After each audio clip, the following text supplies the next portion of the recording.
Prabhu Jisu Christ gi mingda taramna okchari tugang asigi maroiba topic asibu taraga illiba missing adugi matakta chu Ishworna bot bi boishnu masi aina lokha chagadru topic ase maroiba topic amane haibati Christian khudima sarga sakadra Christian khudima Ishworna kanbigadra haiba asigi maramda ikoina Bible de yengnasi kana mission ai Christian wa sarga chalani haina khanbalai Prithibi asita Christian denomination namna lay ado Karamba Christian makoising adugi marata karamba miyoishina karamba Christian singna sarga sakadage habdi marambe koina inen lasi snausu nakoi ju kalambe ai sarga chape yana kalambe ai shu ai sarga sale chape yana kalambe adubu masi Bible gi matungina aikoina phajana aikoina Bible degi karamba mibu Ishworna kanbigani habdugi maramda karamba Christian bu Ishworna kanbigani habdu aikoina hujik thidokpu matam oire nainaba matam oire ahanbada Ishworna changjase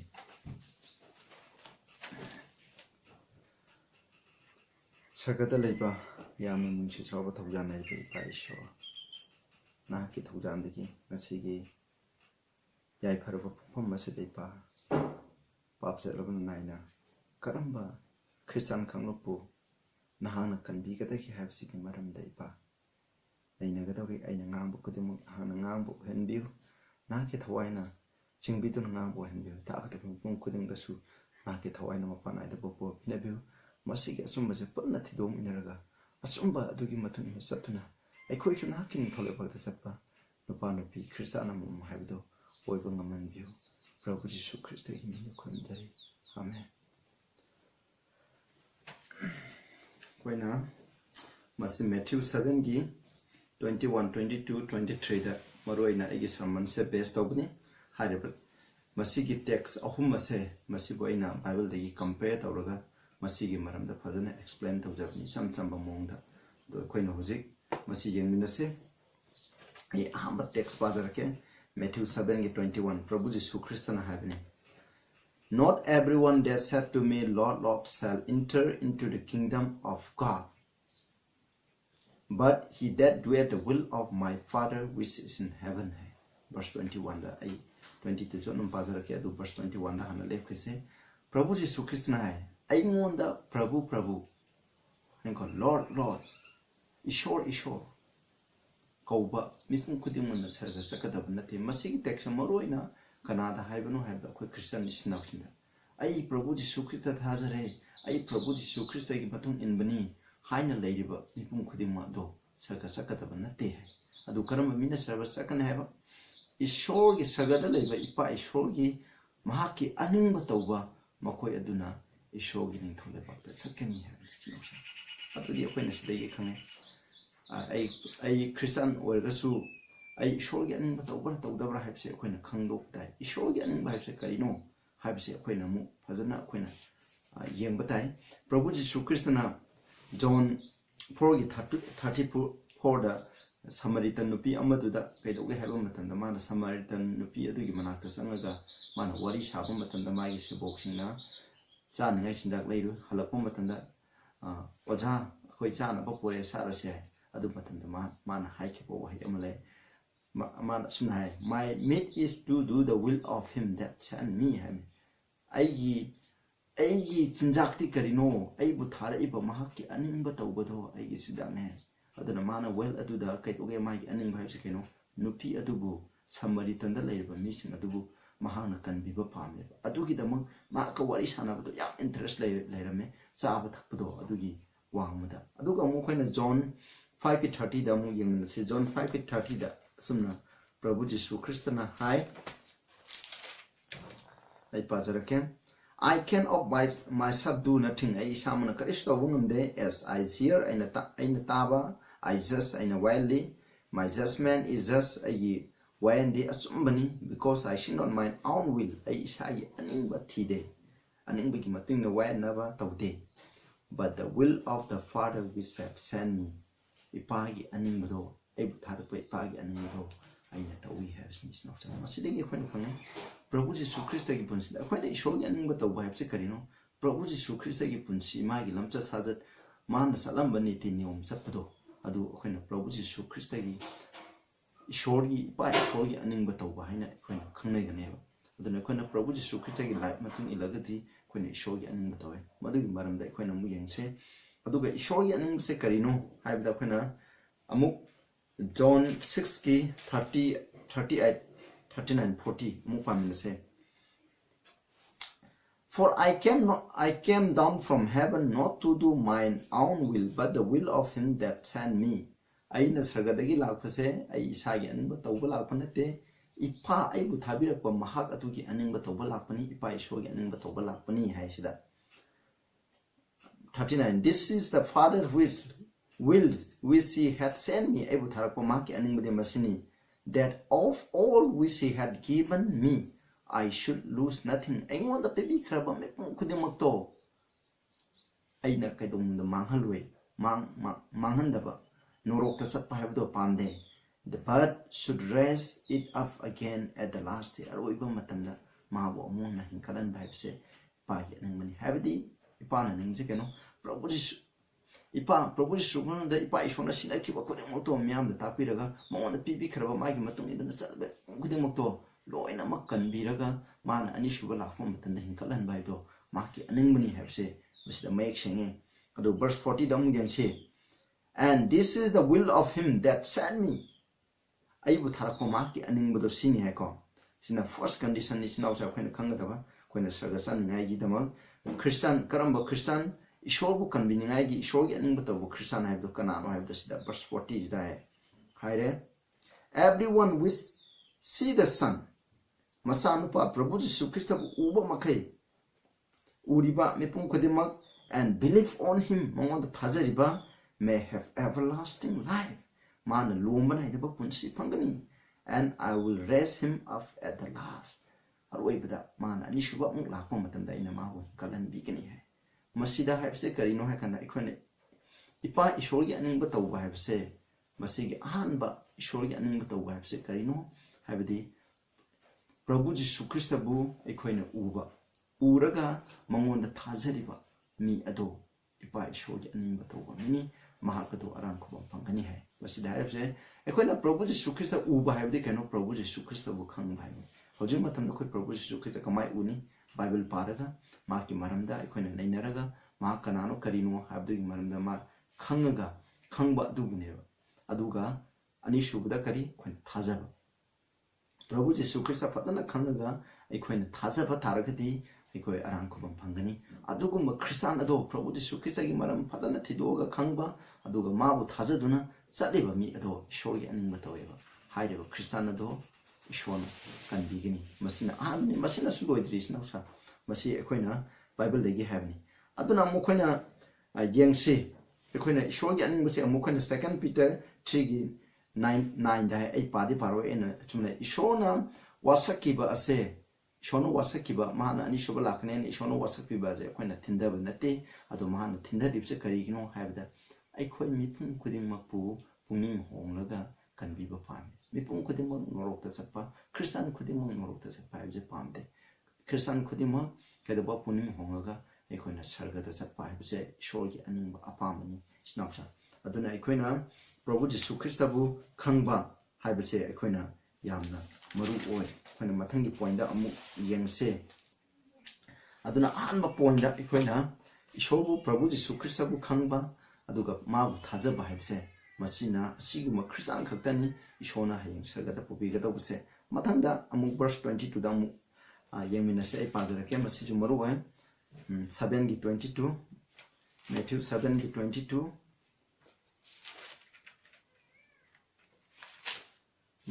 7:22 da many will say to me in that day the masagi 21 makane numit atuda mi kamarum na haigani Lord have we not prophesied in thy name aikoina nangi mingda tungda thokadaba prophecy sing haigidabra tungda lakadab sing do haigidabra habdi Daniel revelation gi maramda takpi gidabra in thy name have cast out devils Nahaki mingda Satan say butchangba missing say Satan bu mingon de kitan thoki dabra in thy name do many wonderful works ai koina nangi mingda angak pakyamarum anaba kyamarum mina laeng bangam daba anaba kyamarum mina to bangam daba angak pangmayam pang thoki dabra haibsine masini ko haidi sagada sataba asida mi kanglu bomle shu Prabhu Jisu Krista budi thajai haba Prabhu Jisu Krista gi mingda angakpa mayamarum tawba Prabhu Jisu Krista gi mingda anaba mayam phanba angakpa kyamrum phanganba mi kanglu bomle adubu karamba kanglu sagada di chaloida mokhoije karamba mi kanglu no haba they are false Christ hami mokhoije khoina yengje Matthew 24 dom yengse mokhoije karamba mi kanglu no haiba matamda khoina Matthew 24 gi 11 da many false prophets shall rise and shall deceive many adu sasanaba Christian sasanaba Christ mayamarum lakni mokhoina mi kyabu nam thak tawgani hai snapsa masina habje kaino prithvi asida sasanaba Christian denomination mayam lakni aduna Prabhu Jisu Krista gi maichongni haijaba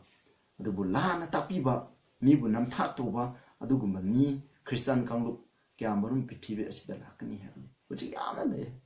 ado hairiba chingdo karamba Christian kangumna sengbana sengdabno habse khoina khangdokpa habde darkale 24 mu pase masigi 24 da sumna hai for there shall arise false Christ and false prophet sasanaba Krista amusung sasanaba maichok sing lakni shall show great signs and wonder in so much that if it were possible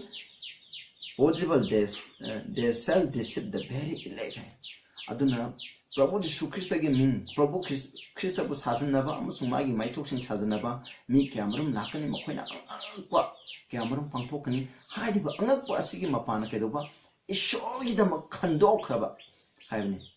ishona khandokraba asengba Bible gi matungna asengba chaliba Christian sing adu phawbo makhoina namthak tawgni hai it's very dangerous yam khudong thingai ne khon Christian mo oi hana tumina mina haiba pasna haraga ngang batabo Bible padda moina haraga di oi hana adu gi matung inna sappa matam moi direction option mase maram di yam section je makhoina ko sasanaba masi chamchamna khoi Krista gi mingda loi lakadam Krista gi mingda lakpo khudum khon thajaba yab nate makhoina khoi bu nam thak tawni ishona takpi ba sumba du gi malte khon sakani habsi masini khoina yengba yai aduga Revelation 13 gi nokoi note tawbiyo ko ai pararo matam yam leite maramde Revelation 13 gi 12 to 14 da nakhoina paba matam da kaidoga matam da masida ko false Protestant America habidi ishogi matum ne sataba sasanaba Protestant America na kaidoga angak posa kyamrum pangthokne haiba angak puchinga dir mukhoina atyadagi sargadagi mai phawo prithibida putharakane mukhoina angak kyamrum pangthokani hairiba angak posing asigi mapana prithibida leireba mission asibu nam thak tawgani haibni si very dangerous akona mina angak pom hoi Prabhu Jisu Krista gi asang matung in the mission gi pangthokani adubu miracle pangthoi haina mokhoise ishogi mini mokhoise asang ba maichoni asang ba prophet ni haina ekhoina thajabagi matam oidre maramdi Bible haimina Prabhu Jisu Krista gi mingni haijinaraga saitana angak pom amru mai agency na tawraga amru angak pom mayam pangthokadoriba madu ekhoni yengba khoina tai adu Revelation 16 gi 13 14 da amu yengche Revelation 16 gi 13 14 da sunna hai Revelation 16 gi 13 14 16 gi 13 14 da and I saw three unclean spirits like frogs come out of the mouth of the dragon, out of the mouth of the beast, out of the mouth of the false prophet. Aduna sasanaba prophet dragon chinglai the Satan amasung sa adugi sindagi sengdaba thawai ahum aina tholokpa hangoi tholokpa ui haiko for they are the spirit of devils mokoi Satan gi thabaksing thawai sini working miracles angakpa kyamno pangthoi which God fought unto the kings of the earth at pithibida paliba leinga thawdagi mapusing asida mokoi na chatkani of the whole world pithibi punamakta to gather them to the battle of that great day of God Almighty. Ishogi aroiba Armageddon gi battle asidako haiba koigi false koina masi Satan gi oiba thawai koi ahum asinako masi mokoina beast the false prophet abdi kano sasanaba Protestant singko beast abna Roman Catholic church aduga dragon habna Satan amsung spiritualism hariba medium ahum asigi mapana angak mayam pato pikibi da laiba kudima Hindu Muslim jat kudima dharma kudima asibu kaidoba puna makto makoi da thajan laga Prabhu Jisu Krishna gi ron begi land battle of Armageddon haiba asida makoi bu chingani ha nam thak to guni ha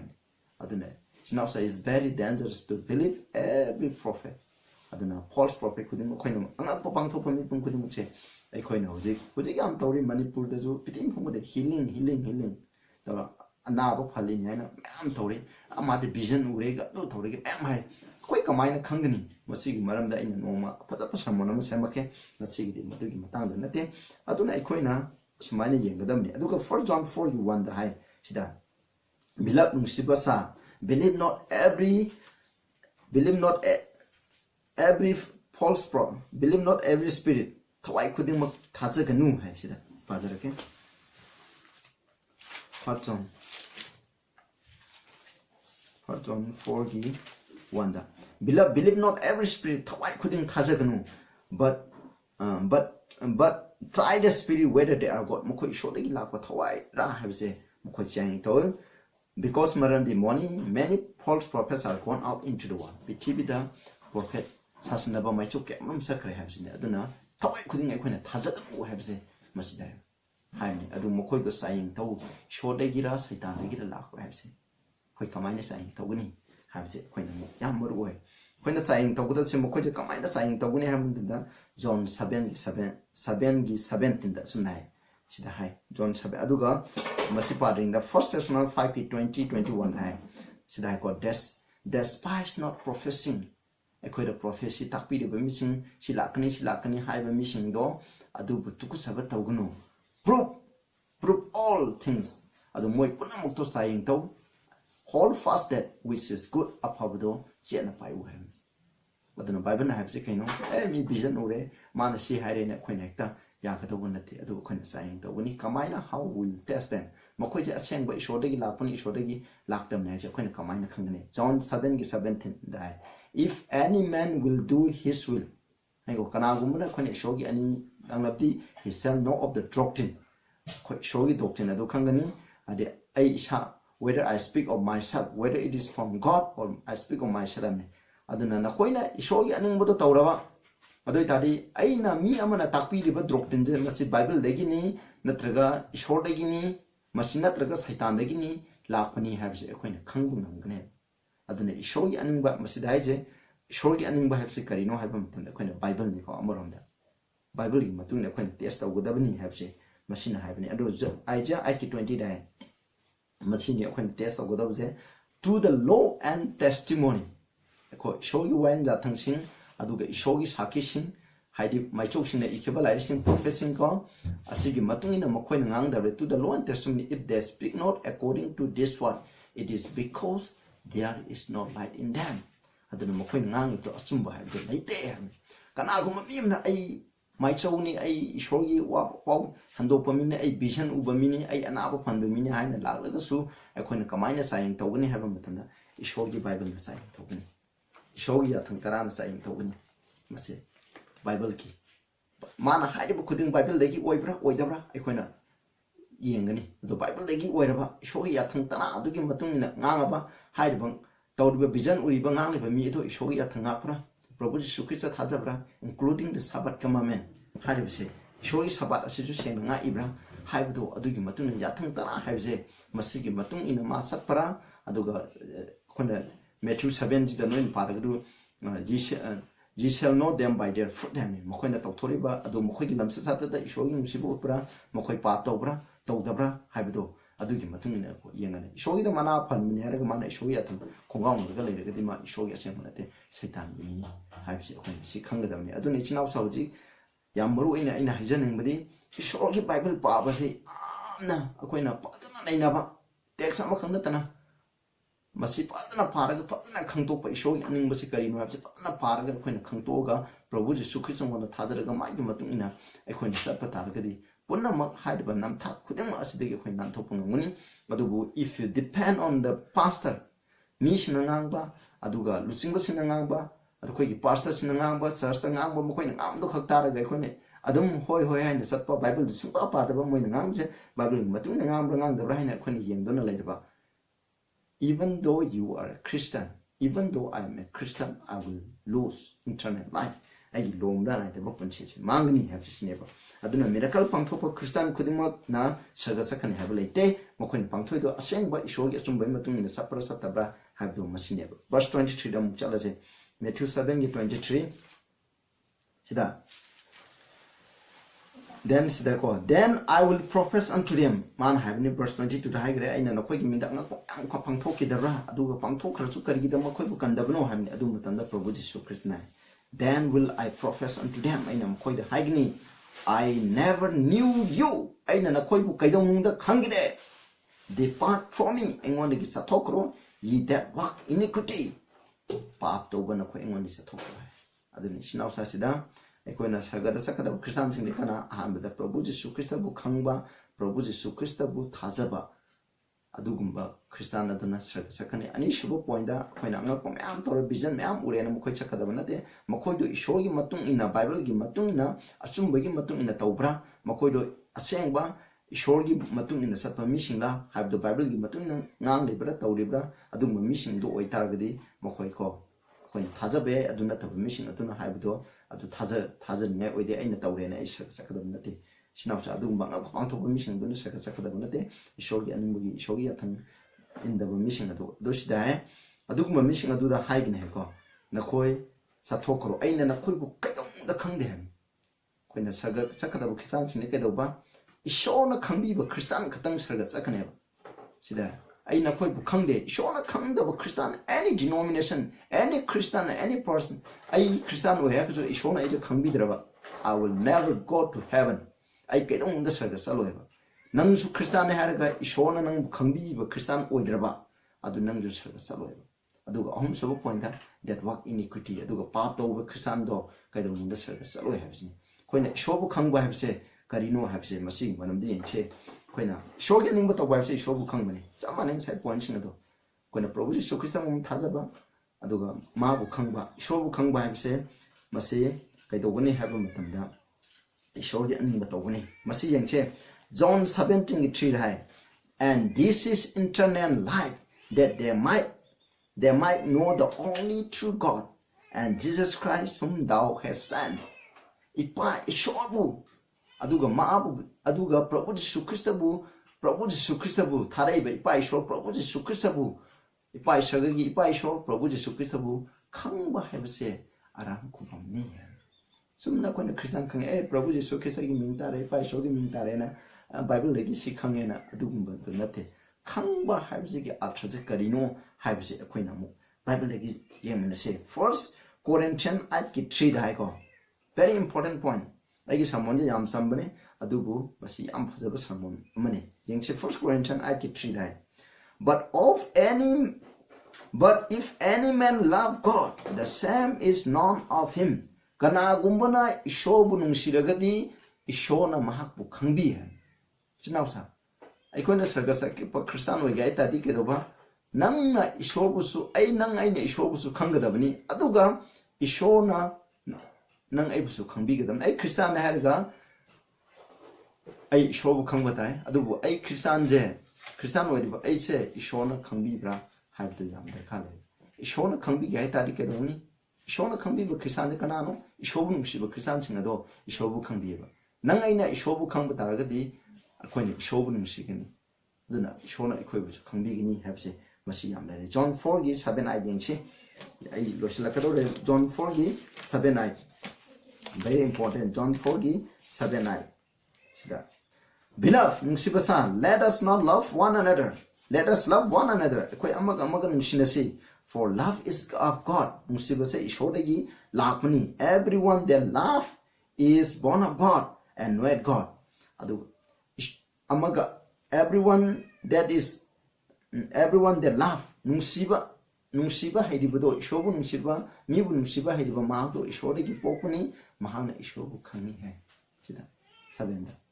aikoni ishobu khangba habje keno aikoni ishobu nungsiba isinaw shimbu nungsiba je ishobu khangbani habne maramdi nungsiba habse ishoregi ni adugumba ishobu khangba mi do ishoregi su nongna pobani habsini nong no pok habsi su maru oi khona prabhu ji sukhista thajar de khona nong pokani aduga ishobu nung shira de khona nong pokani verse 8 he that love not knoweth not God nung siba itaba mahak aduna ishobu khangde for God is love maramdi ishobu nung sibani habi masidagi very clear is now sa ai khoina aroi ba matamda sargada sakada bu Christian kamu habdu kana no hai kada Ishworna ikoi bu khangbi Christian oi gidamne Ishworna khangbi bu Christian sing aduga hai bu Christian sing aduna Ishwor bu su khanggadamne ai sarga sat ba Christian oi gadi ai ne Ishwor bu su khangani Ishworna ai bu su khangbi gani aduga ikoi gi thodi ke ba ikoi Ishwor khangaba matamda Ishworna ikoi den khangbi gani snausa ikoi gi thodi Ishwor bu khang bhaibsne yamna muroi Ishwor bu khangge hai tar de ikoi no ju pa ki text do Ishwor bu nusi gadamne ichni nau sing bu nusi gadamne aduma matamda ikoi Ishwor bu khangi haibse ikoi na ningsing jeba masi maru oi aduni aduga ai amuk parake John 14 gi 15 da mu hai Prabhu Jesu Christ ne John 14 gi 15 da sum hai John 15 gi John 14 gi 15 if you love me keep my commandment ko kanagumna nushiraga de ai gi yathang nga u haibani asina taba 15 de ge parake John 15 gi 10 je khona parake John 15 gi 10 John 14 gi 10 if you love me keep my commandment akoina Prabhu Jesu Christ bu nusiba haide Prabhu Jesu Christ bu khangadi maki yathang sing ilu haibani 10 da if you keep my commandment nakoina ai yathang sing asingalaba ye shall abide in my love nakoina ai gi nusiba da laigni ikoi Ishwor yathang ade Ishwor na ikoi bu nungsigani Ishwor na ikoi bu khangbigani ikoi Ishwor bu sun nungsigani habse masida mayek yam seng isnau sa even as I have kept my father's commandment aina ipagi yathang akpagum akrabagum na akiba maramna and abide in his love maki nungsibada lai Prabhu Jesu na aina ipagi tang pan da aina ipagi yathang sinjangai aduga ipana ibu sun nungsire dumaina nakoina aina piriba yathang sing ase nga aba lava adoi tare aigi nungsibana na khoida la igni ya ni snausa adugumba mi ado ikone Ishwor nungsiba Ishwor ya thanga ba mi do kone Ishwor nungsiradi Ishwor na khoi bu khangbi gani Ishwor na khoi bu sun nungsibi gani haide bu Christian adu khakthang sarga da chatkin sina ne nausa kone yengse kone Ishwor bu khangba habse karino je Bible de very clear kone second John da mu parase second John gi masi am familiar oiba text ne adubu missing land khaliko 3 to 5 hereby we do know that we know him if we keep commandment ai khoina mi amana ai Christian ha ga ai Ishwor khang ya bi amata ngairaba khudam di kaino Ishwor gi yathanga ai ba yathanga du 10 commandments Exodus 20 khoina 3 to 17 khoina sida piriba Ishwor gi yathang kudengmak se masi Ishwor gi yathang sing piriba yathang kudengmak se masi bu inba adu akoina nga akpa taragadi akoina Ishwor bu khangni adu bu nga taraba akoina Ishwor bu khangba nate he that said I know him and keepeth not his commandment is a liar and the truth is not in him aina kanapun Christian amana ai Ishwor bu khangni haraga mak yathang sing adu indraba mahakti masin triba Christiani haisida masin triba Christiani habsi mati masin tribani aduga mongonda asumbadu leite aduni ngasai gi harido aina tesama Christa gi mingda Christian oraga am pangthop tungda lakada mayam di haiba adubu sargadari chaloitaba kambu karamba kambu no masini haibudo ai Christian ya haraga Ishwor ya thanga thaba masin thiba aduna false prophet kinje ai vision uba mission ni hariba mission na claim tawribu khudimu mira habse especially the Sabbath commandment shoyi Sabbath 7 day Sabbath sing upright ikone khanggadamne maramdi 7 day Sabbath kaidongda Ishworna hongide mark 2 gi 27 28 haibje Sabbath haibje ekoi mi gi damak sembani haibne mi gi damak sembani Sabbath gi damak mi sembanate mioi be taibung mioi ba ekoi gi damak sembani jusi gi singi damak sembanate aduga Prabhu Jesu Christ de Sabbath ki mapuni look for 6 de Prabhu Jesu Christ na Sabbath ngakeba Bible de Sabbath se hong tokra ha karim chalaite aduna na koi masig maram da ceremonial Sabbath kone Colossians 2 gi 14 15 16 daga haiba adugumba de masigi maram dadi Sabbath cross amangre have to dina khoi khangi de ai topic ceremonial Sabbath part 1 2 aduga shorgi pothaban mit part 1 2 haiba ai sermon haiba series se pazana yengyu adu matam da achum da khoi khangani sinau sa marwaina aikoina angakpo mayam pangthoga ju ishorgi Sabbath ngak taba 10 commandment marwaina indriba missing ado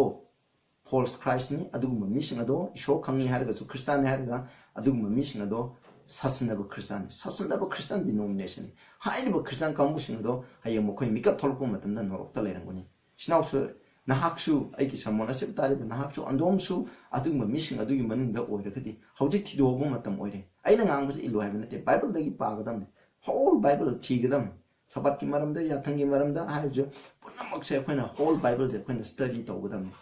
그나 second Timothy 2기 15다 하이도 when the Bible is a masi assume the masathanako and dividing the word of truth have show you assume the patana thado and they never matam do queen or they have seen machine aduga mu sidala adu first on 5 3 da mu passe aduna shobun siba have sikari no have se queen aina su amna high krem 5 3 that for this is the love of God that we keep his commandment and his commandments are not grievous are the burdensome polum ꯑꯩꯈꯣꯏꯗ ꯑꯋꯥꯡꯕ ꯄꯣꯠꯂꯨꯝ ꯍꯥꯏꯕꯗꯣ ꯑꯗꯨ ꯅꯠꯇꯦ ꯀꯅꯥꯒꯨꯝꯕꯅ ꯏꯁꯣꯔꯕꯨ ꯑꯩꯈꯣꯏꯅ ꯏꯁꯣꯔꯒꯤ ꯌꯥꯊꯪꯉꯥꯛꯄꯁꯦ ꯏꯁꯣꯔꯕꯨ ꯅꯨꯡꯁꯤ ꯍꯥꯏꯕꯅꯤ ꯔꯣꯃꯥꯟꯁ 13ꯒꯤ love is the fulfilling of the law ꯍꯥꯏꯕꯁꯤ ꯁꯤꯅꯥꯎꯁꯥ ꯑꯗꯨꯅ ꯑꯩꯅ ꯂꯣ ꯉꯥꯛꯄ ꯍꯥꯏꯁꯦ ꯑꯩꯈꯣꯏꯅ ꯂꯤꯒꯦꯂꯤꯁ ꯈ꯭ꯔꯤꯁꯇꯥꯟ ꯑꯣꯏꯅ ꯑꯩꯈꯣꯏꯅ ꯈꯟꯒꯅꯤ ꯁꯤꯅꯥꯎꯁꯥ ꯑꯗꯨ ꯅꯠꯇꯦ ꯏꯁꯣꯔꯒꯤ ꯂꯣ ꯉꯥꯛꯄ ꯍꯥꯏꯕꯁꯦ ꯑꯩꯈꯣꯏꯅ ꯄ꯭ꯔꯚꯨ ꯖꯤꯁꯨ ꯈ꯭ꯔꯤꯁꯇꯉꯣꯟꯗ ꯊꯥꯖꯔꯒ ꯄ꯭ꯔꯚꯨ ꯖꯤꯁꯨ ꯈ꯭ꯔꯤꯁꯇꯉꯣꯟꯗ ꯅꯨꯡꯁꯤꯕ ꯃꯇꯝꯗ ꯃꯉꯣꯟꯗ ꯑꯩꯒꯤ ꯊꯃꯣꯏꯁꯦ ꯂꯣꯏꯅ ꯄꯤꯕ ꯃꯇꯝꯗ ꯄ꯭ꯔꯚꯨ ꯅꯨꯡꯁꯤꯕꯗꯨꯒꯤ ꯃꯄꯥꯟꯅ ꯑꯩꯈꯣꯏꯅ ꯂꯣꯁꯦ ꯃꯊꯟꯇ ꯉꯥꯛꯆꯔꯛꯀꯗꯕꯅꯦꯕ ꯑꯗꯨꯒ ꯑꯩ ꯂꯣꯉꯥꯛꯑꯒ ꯁꯔꯒ ꯆꯠꯇꯕ ꯌꯥꯗꯦ ꯍꯥꯏꯅ ꯈꯜꯂꯒ ꯑꯩ ꯂꯣꯉꯥꯛꯇꯕ ꯌꯥꯗꯦ ꯍꯥꯏꯅ ꯈꯜꯂꯤꯕ ꯈ꯭ꯔꯤꯁꯇꯥꯟꯗꯣ ꯏꯁꯣꯔꯅ ꯀꯟꯕꯤꯔꯣꯏ ꯃꯗꯨꯒꯤ ꯃꯥꯒꯤ ꯂꯣ ꯈꯨꯡꯉꯥꯛ ꯑꯗꯨꯗꯤ ꯏꯁꯣꯔ ꯅꯨꯡꯁꯤꯕꯒꯤ ꯈꯨꯡꯉꯥꯛ ꯅꯠꯇꯦ ꯏꯁꯣꯔꯒꯤ ꯅꯨꯡꯁꯤꯕꯅ ꯑꯩꯈꯣꯏꯒꯤ ꯊꯃꯣꯏꯗ ꯂꯩꯔꯒꯗꯤ ꯀꯩꯗꯧꯕ ꯏꯁꯣꯔꯅ ꯍꯥꯏꯕ ꯈꯨꯗꯤꯡ ꯏꯟꯒꯅꯤ ꯑꯩꯈꯣꯏꯅ ꯃꯊꯟꯗ ꯑꯣꯇꯣꯃꯦꯇꯤꯀꯦꯜꯂꯤ ꯏꯁꯣꯔꯅ ꯄꯥꯝꯗꯕ ꯊꯕꯛꯉꯩꯗꯣ ꯑꯩꯈꯣꯏ ꯂꯣꯏ ꯊꯥꯗꯣꯛꯈ꯭ꯔꯅꯤ ꯁꯕꯥꯠ ꯍꯥꯏꯁꯨ ꯃꯁꯤꯗꯤ ꯑꯩꯅ ꯏꯁꯣꯔꯕꯨ ꯅꯨꯡꯁꯤ ꯇꯥꯔꯒꯗꯤ ꯏꯁꯣꯔꯅ ꯄꯤꯕ ꯁꯕꯥꯠ ꯕꯣꯔ ꯄꯤꯕꯤꯒ ꯁꯦꯡꯗꯣꯛꯈꯤꯕ ꯁꯕꯥꯠꯁꯦ ꯑꯩ ꯃꯊꯟꯇ ꯑꯗꯨꯝ ꯏꯟꯗꯨꯅ ꯆꯠꯂꯛꯀꯅꯤ ꯑꯗꯨꯒ ꯑꯩ ꯂꯣꯉꯥꯟꯉꯩ ꯑꯩ ꯇ꯭ꯔꯥꯏ ꯇꯧꯔꯒ ꯄ꯭ꯔꯚꯨ ꯖꯤꯁꯨ ꯈ꯭ꯔꯤꯁꯇꯉꯣꯟ ꯊꯥꯖꯗꯅ ꯂꯣꯉꯥꯟꯉꯩ ꯇ꯭ꯔꯥꯏ ꯇꯧꯔꯒ ꯑꯩꯅ ꯁꯔꯒ ꯆꯠꯀꯦ ꯍꯥꯏꯔꯒꯗꯤ ꯑꯩꯈꯣꯏꯅ ꯀꯩꯗꯧꯅꯤꯡꯗ ꯑꯩꯈꯣꯏꯅ ꯑꯣꯏꯊꯣꯛꯇꯕꯅꯤ ꯁꯤꯅꯥꯎꯁꯥ ꯂꯣ ꯉꯥꯛꯄ ꯍꯥꯏꯕꯁꯦ ꯑꯣꯟꯂꯤ ꯄ꯭ꯔꯚꯨ ꯖꯤꯁꯨ ꯈ꯭ꯔꯤꯁꯇꯕꯨ ꯅꯨꯡꯁꯤꯕ ꯑꯩꯈꯣꯏꯅ ꯃꯉꯣꯟꯗ ꯊꯥꯖꯕ ꯊꯋꯥꯏ ꯑꯁꯦꯡꯕ ꯑꯗꯨꯅ ꯑꯩꯈꯣꯏꯗ ꯉꯥꯡꯕꯤꯕ ꯑꯗꯨꯒꯤ ꯃꯄꯥꯟꯅ ꯑꯩꯈꯣꯏ ꯏꯁꯣꯔꯅ ꯄꯤꯕꯤꯕ ꯒ꯭ꯔꯦꯁ ꯑꯗꯨꯒꯤ ꯃꯄꯥꯟꯅ ꯑꯩꯈꯣꯏꯅ ꯂꯣ ꯉꯥꯛꯄ ꯈ꯭ꯔꯤꯁꯇꯥꯟ ꯑꯣꯏꯒꯅꯤ ꯍꯥꯏꯕꯁꯤꯅꯦꯕ ꯑꯗꯨꯕꯨ ꯍꯥꯏꯔꯤꯕꯁꯦ ꯃꯁꯤꯒꯤ ꯃꯄꯥꯟꯅ ꯑꯩꯈꯣꯏꯅ ꯀꯩꯗꯧꯕ ꯑꯗꯨꯒꯨꯝꯕ ꯈ꯭ꯔꯤꯁꯇꯥꯟꯁꯤꯡ ꯏꯁꯣꯔꯒꯤ ꯂꯣ ꯃꯇꯨꯡ ꯏꯟꯅ ꯉꯥꯏꯕ ꯄ꯭ꯔꯚꯨ ꯖꯤꯁꯨ ꯈ꯭ꯔꯤꯁꯇꯥꯟ ꯊꯥꯖꯔꯤꯕ ꯅꯧꯅ ꯄꯣꯛꯂꯤꯕ ꯈ꯭ꯔꯤꯁꯇꯥꯟꯁꯤꯡ ꯑꯗꯨ ꯁꯔꯒ ꯆꯠꯀꯅꯤ ꯑꯔꯣꯏꯕ ꯄꯣꯏꯟꯗ ꯄꯥꯞ ꯇꯧꯕ ꯍꯥꯏꯕꯅꯤ ꯄꯥꯞ ꯇꯧꯕ ꯍꯥꯏꯕꯁꯤ ꯀꯔꯤꯅꯣ ꯑꯩꯈꯣꯏ ꯉꯁꯥꯏꯗꯨ ꯂꯣꯏ ꯃꯔꯤ ꯂꯩꯅꯩ ꯑꯩꯈꯣꯏꯅ ꯄꯥꯞ ꯇꯧꯕ ꯃꯤꯁꯤꯡꯅ 1 John 3:6 ꯗ ꯑꯩ ꯄꯥꯖꯔꯛꯀꯦ 1 John 3:6 ꯗ ꯑꯩ ꯁꯨꯝꯅ ꯍꯥꯏ whosoever abideth in him sin not ishongunda leiba mana pap tawde whosoever sinneth had not sinned him pap tawde mahangna makuju khangde not him and neither known him ishobusu khangde koina pap tawde mina ishobusu khangde habsni aduga masi ishobusu ude ma ishoda leite ham aduna pap tawde mi habdi ishoya tangtu the only definition of sin is 1 John 3:4 sin is a transgression of the law. Atang tugai bse paapni, 10 commandment tugai bse paapni habsini.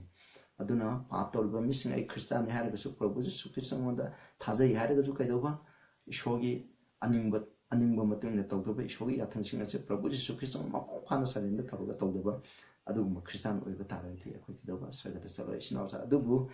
James 4 gi 17 thai aikoina asumbado khanglaga indaba taragadi aikoina paap leiko adubu aina haukiba punsida sabat ki maramdo orsu yathangi maramdo kaimta khangdana tawkibo oiramba taragadi ishona nakpo copy gani aibusu copy gani adubu aina khanglaba matungda achumbado khanglaba matungda indana leiba habse ishona kaidamdasu copy ro isnausa aikoina aduni nakoi mitang Prabhu Jisu Christian the Jews in heaven akoina nami tangamba taragadi ko nakoi problem de aduna koina ure habne nakoi problem khangdana tawbo makhai di ishona loin copy gani adubu khanglaba matungda koina indaba taragadi koina saloi aduna phana aikoina any denomination oiningba yai ko Sabende oigra Baptist oigra Catholic oigra punna muna sarga sakataba nate isinausa sarga sakatabudi karamba asumba Bible na haibe leba koina yathangching masung chumna chaliba Prabhu Jisu Christ na phana kathoga nauna poga